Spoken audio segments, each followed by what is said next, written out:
Hello student, welcome back to my YouTube channel Arihant lecture. प्यारे बच्चों, आज की इस वीडियो में मैं एक टॉपर की कॉपी लेकर आया हूं जो कि स्टेट लेवल के टॉपर है। ठीक है, अगर आप इनकी कॉपी को देख लेते हो और अगर ऐसे कॉपी लिख कर आओगे तो मैं 100% गारंटी के साथ कहता हूं कि टीचर चाहे जितना खड़ूस हो, अगर उसका दिल पत्थर का भी होगा तो भी पिघल जाएगा, क्योंकि ऐसी लिखी हुई कॉपी जिस भी एग्जामिनर के पास जाएगी उसका दिल पिघल जाएगा। ठीक है, और वो पूरा का पूरा नंबर देने के लिए मजबूर हो जाएगा।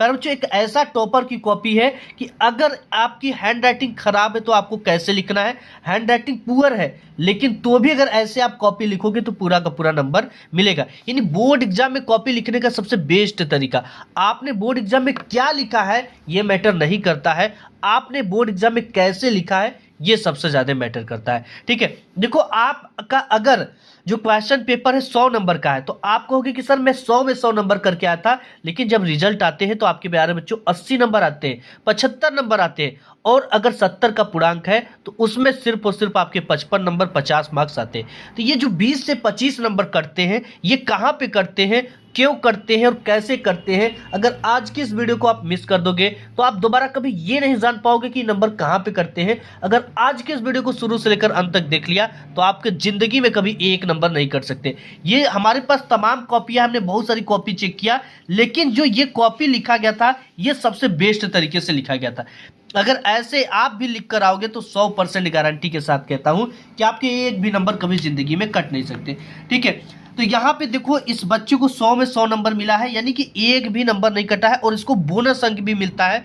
कैसे मिलता है आज की इस वीडियो में देखेंगे। सबसे पहले यहाँ पे देखोगे ये जो क्वेश्चन पेपर होता है, इसी क्वेश्चन पेपर से इस पूरे कॉपी को, ठीक है, कॉपी है। यहाँ पे जो क्वेश्चन पेपर देखो, सबसे पहले तो 20 बहुविकल्पीय प्रश्न आते हैं इसमें, इसका तो आंसर आपको OMR शीट पे लिखना होता है।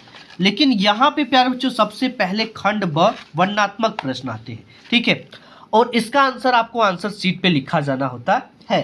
तो सबसे पहले इंपॉर्टेंट चीज है, लिखने से भी इंपॉर्टेंट है कि कॉपी की शुरुआत करना। ठीक है, आपने क्या लिखा ये बाद में मैटर करता है, आपने कैसे लिखा ये सबसे ज्यादा मैटर करता है। तो प्यारे बच्चों, अगर आपकी तैयारी चाहे जितनी अच्छी हो, ठीक है, और चाहे जितना आप बोर्ड एग्जाम की कॉपी में लिख लो, लेकिन आप कभी भी 100 में 100 नंबर नहीं ला सकते हो जब तक आपको बोर्ड एग्जाम में कॉपी लिखने का बेस्ट तरीका नहीं पता होगा, क्वेश्चन का आंसर लिखने का तरीका नहीं पता होगा। तो कॉपी की शुरुआत देखो कैसे किया गया है, इस बच्चे ने किया है। यहाँ पे देखिए सबसे पहले बच्चे ने खंड ब डाला, बहुत अच्छा है। और खंड ब में किस टाइप के प्रश्न है, वर्णनात्मक प्रश्न तो यहाँ पे लिखा गया है।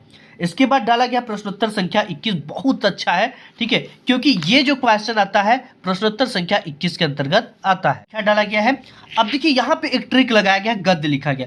ये इसलिए लिखा गया है, देखो यहाँ पे जो गद्यांश होते हैं आपके बोर्ड एग्जाम में वो दो ठो आते हैं, एक तो ये आता है और एक ये आता है। हम एग्जामिनर को कैसे पता चलेगा कि बच्चे ने किस गद्यांश को हल किया है। ठीक है, और इसके साथ ही साथ मैं बता दूं कॉपी हम खुद चेक करते हैं, और बाकी सभी सारे एग्जामिनर से मैं बात भी करता हूं कि आप बोर्ड एग्जाम में कॉपी में क्या देखकर नंबर काटते हो, आप क्या देखकर काटते हो और आप क्या देखकर काटते हो। उन्होंने जो बात बताई वो सिर्फ एक ही बात बताई। मैंने कहा कि क्या हैंड राइटिंग पे नंबर कटता है, क्या आप हैंड राइटिंग पे नंबर काटते हो क्या, तो उन्होंने बोला हैंड राइटिंग पे नंबर नहीं कटता है। तो हमने पूछा कि नंबर आखिर कटता कहाँ है, तो वो जो चीजें बताए वो आज की इस वीडियो में मैं बताने वाला हूं। तो यहाँ पे विश्वास पात्र मित्र डैश डैश करना चाहिए। ठीक है, करना चाहिए, तो हमें ये पता चल गया कि बच्चे ने पहले वाले गद्यांश को हल किया है। अब यहाँ पे पहला नंबर पे दे रखा है, ये क्या देता है कि निम्नांकित गद्यांश पर आधारित दिए गए प्रश्नों के उत्तर दीजिए। अब यहाँ पे है कि उपयुक्त गद्यांश का संदर्भ लिखिए, ये पहले नंबर पे है। तो यहाँ पे बच्चे ने पहला नंबर डाला, आपको भी ऐसे डालना है। पहले नंबर पे क्या था, संदर्भ लिखने के लिए, और यहाँ पे देखो लिखा गया प्रस्तुत और गद्यांश को ब्लैक पेन से, और यहाँ पे हिंदी को ब्लैक पेन से।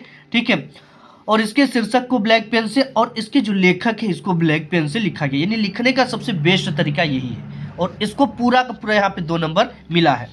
एंड इसके बाद देता है गद्यांश के रेखांकित अंश की व्याख्या, ये भी 2 नंबर है। तो यहाँ पे दूसरा नंबर डाला गया है, रेखांकित अंश की व्याख्या, हेडिंग डाली गई ब्लैक पेन से, और इसके नीचे इस तरह से पाई खींचा गया है। अब देखिए यहाँ पे लिखा गया कि प्रस्तुत पंक्ति में लेखक आचार्य रामचंद्र शुक्ल जी कहते हैं कि, यहाँ पे लिखा गया इनका नाम भी प्रस्तुत पंक्ति में। इसके बाद यहाँ पे क्या किया गया है, रेखांकित अंश की व्याख्या किया गया, यहाँ से लेकर यहाँ तक के शब्दों के नीचे इस तरह की एक रेखा, इस तरह की लाइन खींची गई है। इसी की व्याख्या यहाँ पे पूरा का पूरा किया गया, ठीक है। यहाँ पे किया गया, इसके नेक्स्ट पेज पे भी किया गया है। देखिए गद्यांश के रेखांकित अंश की व्याख्या यहाँ तक किया गया, तो इस पे 2 नंबर मिला है। और एक क्वेश्चन यहाँ पे आया हुआ है कि लेखक ने अच्छे मित्र के क्या कर्तव्य बताए हैं, 2 नंबर में है। तो यहाँ पे ये पूरा आंसर तीसरा डाला गया है और इसका आंसर लिखते समय यहाँ पे 2 लाइन का गैप किया गया। प्यारे बच्चों, आपको फर्स्ट 2 से 3 पे सुंदर लिखना है और अच्छे से लिखना है, कट क्रॉस बिल्कुल भी नहीं करना है, अच्छे हैंड राइटिंग में लिखना है और इसके साथ ही साथ एक प्रश्न करने के बाद 3 लाइन का गैप करना है। ऐसे में एग्जामिनर को यहाँ पे नंबर देने में आसानी रहेगी, कॉपी देखने में साफ सुथरी लगेगी और इससे ये पता चलता है कि आपने इसके बाद नेक्स्ट क्वेश्चन किया है। यदि आपकी हैंड राइटिंग खराब है तो बोर्ड एग्जाम में कॉपी कैसे लिखें कि हमारा एक भी नंबर ना कटे, ये भी चीज़ें मैं आपको बताऊंगा। तो यहाँ पे ये भी लिखा है क्वेश्चन का आंसर और इसका 2 नंबर मिल गया। इसके बाद ये तो पूरा 6 नंबर का था और बच्चे ने 6 नंबर लाया। अथवा देता है या तो आप इसको भी हल कर सकते हो। नेक्स्ट देखते हैं इसके बाद क्वेश्चन। इसके बाद आपका आ जाता है 22 नंबर क्वेश्चन। 22 नंबर में दे रखा है कि निम्नांकित पद्यांश में से किसी एक पद्यांश के संदर्भ सहित व्याख्या कीजिए तथा काव्य सौंदर्य भी स्पष्ट कीजिए। यहाँ पे इसके नीचे 3 क्वेश्चन दिया गया है, इन तीनों क्वेश्चन का आंसर आपको देना है। जैसे यहाँ पे पहला है कि उपयुक्त पद्यांश का संदर्भ लिखिए। देखते हैं कि पद्यांश का संदर्भ कैसे लिखना है और बच्चे ने कैसे लिखा है। यहाँ पर देखिए सबसे पहले अगर पद्यांश उत्तर लिख रहा है तो बच्चे ने यहाँ पे लिखा है पद्यांश उत्तर, बहुत अच्छा है। इसके बाद प्रश्नोत्तर संख्या 22 डाला गया है। इससे एग्जामिनर बार बार को फ्रंट वाली पेज पे चढ़ाता है तो इससे उसे आसानी रहता है। तो देखिए जो पद्यांश होता है, पद्यांश भी आपका 2 ठो देता है। तो कैसे एग्जामिनर टीचर को पता चलेगा कि आपने किस पद्यांश को हल किया। तो यहाँ पे बच्चे ने एक संकेत दिया है, उधो मन डैश डैश जगदीश। तो यहाँ पे आपका है उधो मन डैश डैश जगदीश, यानी कि हमको ये पता चल गया कि बच्चे ने पहले वाले पद्यांश को हल किया है। अब यहाँ पे पहले नंबर पे देता है कि उपयुक्त पद्यांश का संदर्भ लिखिए, 2 नंबर का। तो यहाँ पे क्या किया गया है, पहला डाला गया है। तो यहाँ पर देखिए पहला डाला गया है, पहले में संदर्भ है तो संदर्भ डाला गया है, ब्लैक पेन से और इसके नीचे डबल पाई खींच दिया गया। अब यहाँ पे लिखा गया कि प्रस्तुत पद्यांश हमारी पाठ्य पुस्तक, देखो हिंदी को ब्लैक पेन से लिखा गया है, इसके शीर्षक को ब्लैक पेन से लिया गया है, ये किस शीर्षक से लिया गया तो इसको भी ब्लैक पेन से लिखा गया है और इसके कवि को ब्लैक पेन से लिखा गया है। लिखने का सबसे बेस्ट तरीका है और इस बच्चे को पूरा पूरा 2 नंबर यहाँ पे मिला है। इसके बाद आपका दूसरा देता है, ये देता है कि रेखांकित अंश की व्याख्या कीजिए। व्याख्या किसकी करनी, यहाँ से लेकर यहाँ तक शब्द के नीचे जो रेखा खींचा गया है इसी की व्याख्या करनी होती है। तो यहाँ पे बच्चे ने क्या किया, रेखांकित अंश की व्याख्या हेडिंग डाला और यहाँ पे लिखा है कि प्रस्तुत पद्यांश में कवि सूरदास जी कहते हैं कि, और पूरी की पूरी व्याख्या आप इस तरह से देखो लिखा गया है और सबसे बेस्ट तरीका ऐसे ही आपको लिखना है और यहाँ पर बच्चे को 2 नंबर मिल गया। और बात करते कि अगर आपकी हैंड राइटिंग खराब है तो आपको बोर्ड एग्जाम में कैसे लिखना, ठीक है, आगे बात करेंगे। इसके बाद यहाँ पे नेक्स्ट क्वेश्चन है, इसमें तीसरा नंबर कि निराकार ब्रह्म की उपासना के संदर्भ में गोपिकाएं उद्धव से क्या कह रही हैं। तो इसका आंसर आपको इसी में से मिल जाएगा, ठीक है, क्योंकि ये कहती है कि उद्धव मन भय न 10-20, यानी जिस आप निर्गुण ब्रह्म की उपासना कर रहे हो उसका कौन क्या है उसके बस में हम नहीं हो सकते, क्योंकि हमारे पास एक ही दिल था और उससे आम के संग चला गया। तो इसको देखिए कैसे लिखा गया है, यहाँ पे नहीं हटा, ठीक है। तो बच्चे ने क्या किया, नेक्स्ट पेज पे लिखा है। नेक्स्ट पेज पे लिखने का क्या तरीका होता है, अब देखिए यहाँ पे तीसरा नंबर डाला गया है तो आसानी से हमें पता चल जाएगा कि तीसरा का यह आंसर है। अब नेक्स्ट पेज पर जब भी आप लिखो तो आपको यहाँ से शुरू नहीं करना, एक लाइन छोड़कर ही आपको पूरा आंसर लिखना। इसको भी बच्चा का 2 नंबर पूरा का पूरा मिला है। अब इसके बाद आपका आ जाता है 23 नंबर। 23 नंबर जो होता है 2 नंबर आपको संदर्भ लिखने का एंड 3 नंबर हिंदी में अनुवाद करने का, टोटल यहाँ से आपको 5 नंबर मिल जाते हैं। तो ये होता है क्या कि निम्नलिखित संस्कृत गद्यावतरणों में से किसी एक अवतरण का संदर्भ सहित हिंदी में अनुवाद कीजिए। ये भी 2 ठो देता है, किसी एक को सेलेक्ट करना है और आपको लिखना है। जैसे एक ये हो गया और एक इधर होता है, ठीक है, अथवा करके देता है। देखते हैं बच्चे ने किसका हल किया है नेक्स्ट पेज पे। यहाँ पे तो यहाँ पे नेक्स्ट इस तरह से लिखा गया है संस्कृत गद्यांश है, तो संस्कृत गद्यांश यहाँ पे बच्चे ने डाला है जो कि बहुत अच्छा है और प्रश्नोत्तर संख्या 23 डाला गया है। अब किसको किया है हमको कंफ्यूजन है, तो हम यहाँ पे संस्कृत गद्य देखते हैं और अस्माकं संस्कृति डैश डैश दृढ़ता चेती। तो यहाँ पर देखते हैं कि क्या है अस्माकं संस्कृति, ये है अस्माकं संस्कृति डैश डैश दृढ़ता चेती, यानी कि इस गद्यांश को किया गया है।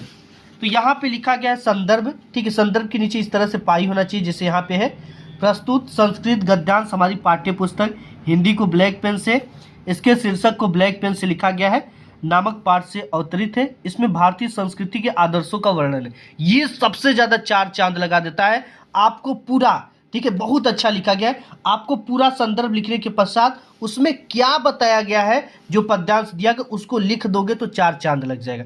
जैसे अगर वाराणसी वाला आता है तो इसमें लिख दो वाराणसी के घाटों की विशेषता है, ठीक है। ये चीजें हैं। अब यहाँ पे इस तरह से लिखा गया तो इसको पूरा पूरा 2 नंबर मिल गया। अब इसका हिंदी में अनुवाद करने का 3 नंबर मिलता है। हिंदी में अनुवाद हेडिंग डाला गया इस तरह से, और यहाँ पे पूरा का पूरा अनुवाद लिखा गया। इस अनुवाद को लिखने का 3 नंबर है, तो पूरा सही लिखा गया, जितना पूछा गया 3 नंबर मिल गए हैं पूरा के पूरे, ठीक है। अब इसके बाद नेक्स्ट जो आता है आपका, अब देखिए 23 के बाद नेक्स्ट जो आता है यहाँ पे इसका एक अथवा आता है। आपको अगर वो आता है तो वो करिए, ये आता है तो आपको ये करिए, ठीक है। इसके बाद आपका 24 नंबर क्वेश्चन यहाँ पे देता है। ये दे रखा है कि निम्नलिखित संस्कृत पद्यांशों में से किसी एक का संदर्भ सहित हिंदी में अनुवाद कीजिए। यहाँ पे 2 नंबर आपको संदर्भ लिखने का, 3 नंबर हिंदी में अनुवाद करने का, टोटल आपको प्यारे बच्चों 5 नंबर मिल जाते हैं। यहाँ पे ये दे रखा है 2 ठो पद्यांश आता है, किसी एक पद्यांश को आपको हल करना होता है। यहाँ पे दे रखा है, जैसे देखते हैं बच्चे ने किस पद्यांश को हल किया है।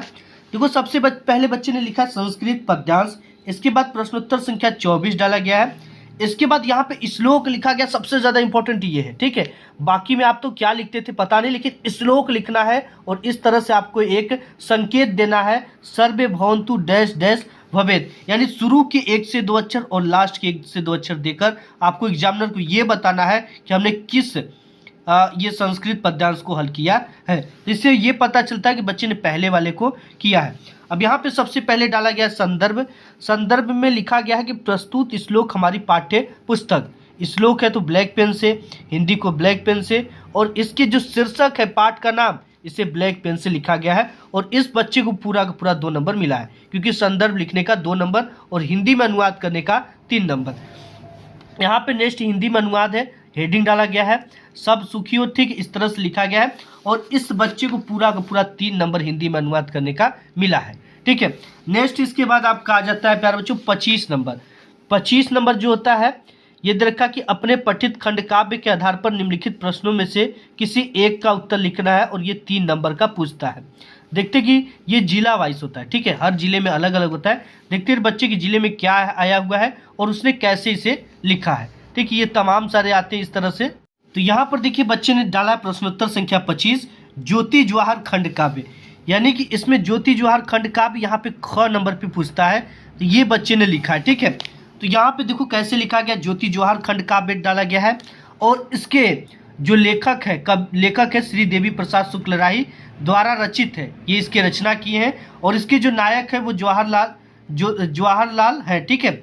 ज्योति जवाहर खंड काव्य के नायक पंडित जवाहरलाल नेहरू जी है। अब यहाँ पे हेडिंग देखो डाला गया सर्वप्रिय लोकनायक, ठीक है। अब नेक्स्ट पेज पे देखते हैं, पेज पे यहाँ पे दे रखा है विश्व शांति के पक्षपोषक, नव राष्ट्र के निर्माता, देशभक्ति और स्वाधीनता, यहीं तक लिखा है और 3 नंबर मिला। अब इसमें वर्ड लिमिट का ध्यान देना बहुत ज़्यादा जरूरी, ये नहीं कि जितना आपके क्वेश्चन बैंक में उतना ही लिख दे। इसमें 3 नंबर का है तो आपको 100 से 120 शब्दों में लिखना है। जैसे कि इस बच्चे ने 1 पेज लिखा है तो आपको इतना ही लिखना है, ठीक है, ये 5 हेडिंग के अंतर्गत। नेक्स्ट देखते हैं 26 नंबर क्वेश्चन। यहाँ तक तो 25 पूरा खत्म हो जाता है, 26 देखते हैं। यहाँ पर नेक्स्ट देखिए 26 नंबर का क दे रखा है कि निम्नलिखित लेखकों में से किसी एक लेखक का जीवन परिचय दीजिए एवं उसकी किसी एक रचना का नाम लिखिए। आपको 3 नंबर जीवन परिचय लिखने का एंड किसी एक रचना का नाम लिखने के लिए 2 नंबर मिलता है। लिखने का क्या तरीका होता है, जीवन परिचय एक ऐसा जगह होता है जहां पे टीचर को आपके नंबर काटने के मौका मिल जाते हैं, लेकिन आपने इस वीडियो पे क्लिक किया तो आपकी कभी जिंदगी में 1 नंबर नहीं कट सकते, क्योंकि ये खुद एक टॉपर की कॉपी है, जो कि बहुत बड़े टॉपर की कॉपी है, ठीक है। तो यहाँ पे देखा जयशंकर प्रसाद, राजेंद्र प्रसाद, भगवत शरण उपाध्याय। देखते बच्चे ने किसका लिखा है। देखिए बच्चे ने क्या किया है, सबसे पहले ऊपर लेखक परिचय डाला गया है, प्रश्नोत्तर संख्या 26 का क डाला गया है, और यहाँ पे जिसका भी लिख रहे हो वो वहाँ पे टाइटल डाली गई है, जैसे यहाँ पे जयशंकर प्रसाद का लिखा जा रहा है। और एक चीज़ मैं आपको बताऊं कि अगर इसमें जैसे पहला, दूसरा और तीसरा देता है, अगर आप यहाँ पे पहला नंबर डाल दोगे ना तो और भी काफ़ी आसान हो जाएगी और अच्छा लगेगा। यहाँ पे जीवन परिचय हेडिंग डाली गई है, और इस तरह का बॉक्स बनाया गया है।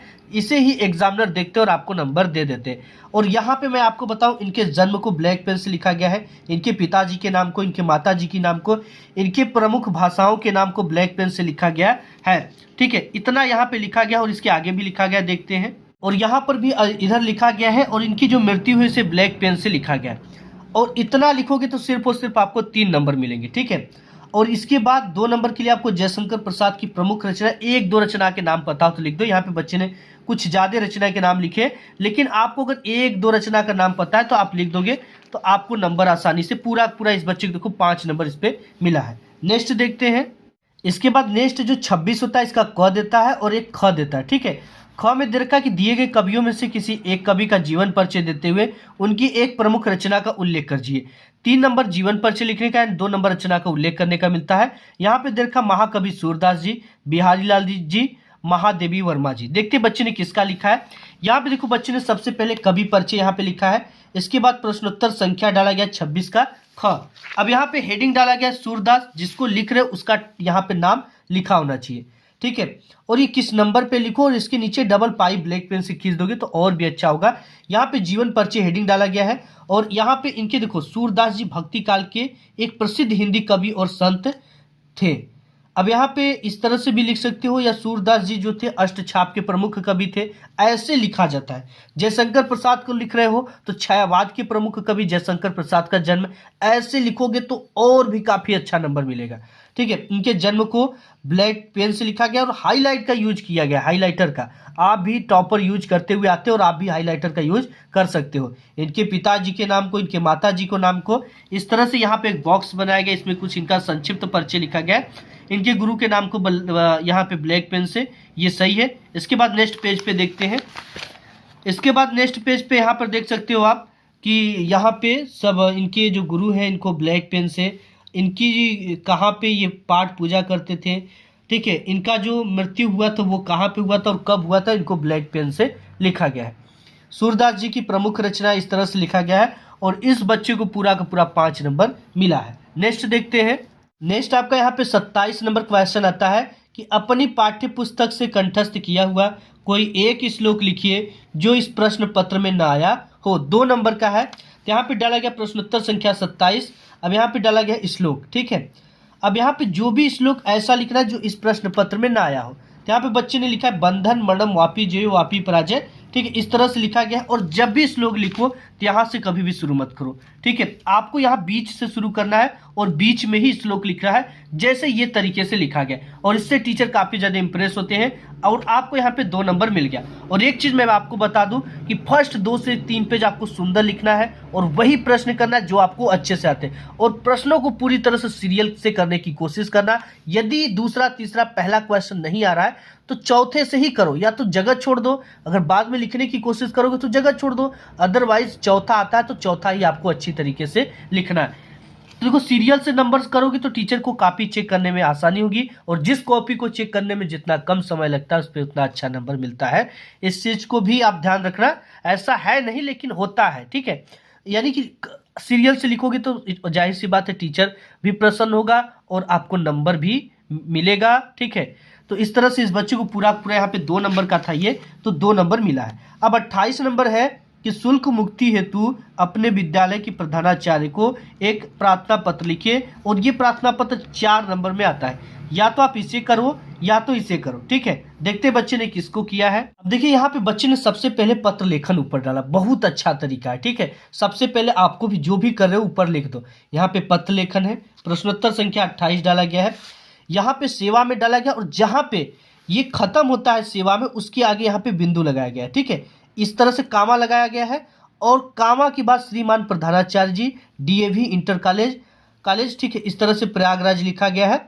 और आपको भी ऐसे लिखना है। और विषय सबसे ज़्यादा इंपॉर्टेंट है, विषय है कि शुल्क मुक्ति हेतु आवेदन पत्र। ठीक है, यहाँ पे किस लिए पूछ रखा है, शुल्क मुक्ति हेतु। यहाँ पे विषय में जरूर डाल देना, ये 4 चांद लगा देता है। और सेवा में के जस्ट विषय लिखना है और विषय में के जस्ट नीचे महोदय लिखना है। महोदय को ब्लैक पेन से लिखना है और इस तरह से कामा लगाकर लिखना है। और ये जहाँ पे कामा खत्म होता है वहीं से सविनय निवेदन है कि इस तरह से पूरा लिखना है। पूरी बात लिखने के बाद एक जो सबसे इंपॉर्टेंट होता है यहाँ पे बच्चे ने लिखा है, अतः जब से आप अनुरोध करोगे तो आगे का शुरू का कुछ लाइन छोड़कर ही यहाँ से आप लिखना है, इस तरह से, ठीक है। यहाँ पे धन्यवाद कहेंगे, दिनांक डाल देंगे और यहाँ पे आपका आज्ञाकारी शिष्य नाम नहीं लिखा जाता है, कक्षा 10वीं 12वीं जो भी लिखना हो यहाँ पे लिख सकते हो, ठीक है। अब इसके बाद यहाँ पे बच्चे ने शुल्क मुक्ति हेतु किया था। अब इसके बाद अथवा आता है, ठीक है, आप चाहो तो इसको भी कर सकते हो। अब इसके बाद 29 नंबर क्वेश्चन आता है कि निम्नलिखित प्रश्नों में से किन्हीं 2 प्रश्नों के उत्तर संस्कृत में दीजिए, 1+1 यानी 2 नंबर इस पे मिलेगा। देखते हैं बच्चे ने किसको किया है और कैसे लिखा गया है। यहाँ पे देखिए, यहाँ पे डाला गया है संस्कृत उत्तर, प्रश्नोत्तर संख्या 29 डाला गया है, ठीक है। अब ये चीजें सबसे इंपॉर्टेंट, बच्चे ने यहाँ पे तीसरा और चौथा डाल दिया। इससे हमें ये पता चल गया कि हम सिर्फ तीसरा क्वेश्चन पढ़ेंगे, कुत्र मरणम मंगलम भवति तो वाराणस्याम मरणम मंगलम भवति, ये चेक हो गया। हमको भटकना नहीं पड़ रहा है कि इसमें से कौन सी क्वेश्चन का आंसर लिखा गया है। चौथा क्या है, चौथा ये है, चौथा क्वेश्चन क्या है कि चंद्रशेखर स्वनाम किम अकथ्यत, यहाँ पे चंद्रशेखर स्वनाम आजादा अकथ्यत, 1 नंबर इसका भी मिल गया, यानी 2 नंबर का था तो 2 नंबर इसे पूरा का पूरा मिल गया। नेक्स्ट देखते हैं, नेक्स्ट आपका जो आता है अंतिम, ये होता है 30वां, निम्नलिखित विषयों में से किसी एक विषय पर निबंध लिखे, ये 7 नंबर का आता है। यहाँ पे कुछ निबंध दे रखा है, देखते बच्चे ने किस निबंध को लिखा है। यहाँ पर देखिए जो निबंध लिखा गया है, सबसे पहले देखो ऊपर निबंध लेखन डाला गया है, प्रश्नोत्तर संख्या 30 डाला गया है, बेरोजगारी की समस्या पर निबंध, यानी बेरोजगारी की समस्या और समाधान पर निबंध है, तो यहाँ पे वही टाइटल आपको यहाँ पे डालना है, ठीक है। इस तरह से रूपरेखा डाला गया है, सही डाला गया है, तो इसको चेक हुआ है। यहाँ पर देख सकते हो ये, ठीक है, ऐसे आपको भी हेडिंग डालकर लिखना है। नेक्स्ट पेज पे देखते हैं, इस तरह से देखिए एक लाइन खत्म हो रहा है, एक हेडिंग, तो 2 लाइन का गैप किया गया है। आपको भी इस तरह से 2-2 लाइन का गैप करना है। देखो प्रत्येक हेडिंग के बाद 2 लाइन का गैप दिया बच्चा, देखने में कितना ज्यादा सुंदर लग रहा है। अब यहाँ पर देखिए इस तरह से लिखा गया है और लास्ट हेडिंग उपसहार है और इस बच्चे को पूरा का पूरा 7 नंबर मिला है, ठीक है। तो आज की इस वीडियो में बस इतना ही। वीडियो पसंद आए तो लाइक करना। मिलूंगा एक नेक्स्ट वीडियो में, तब तक के लिए धन्यवाद।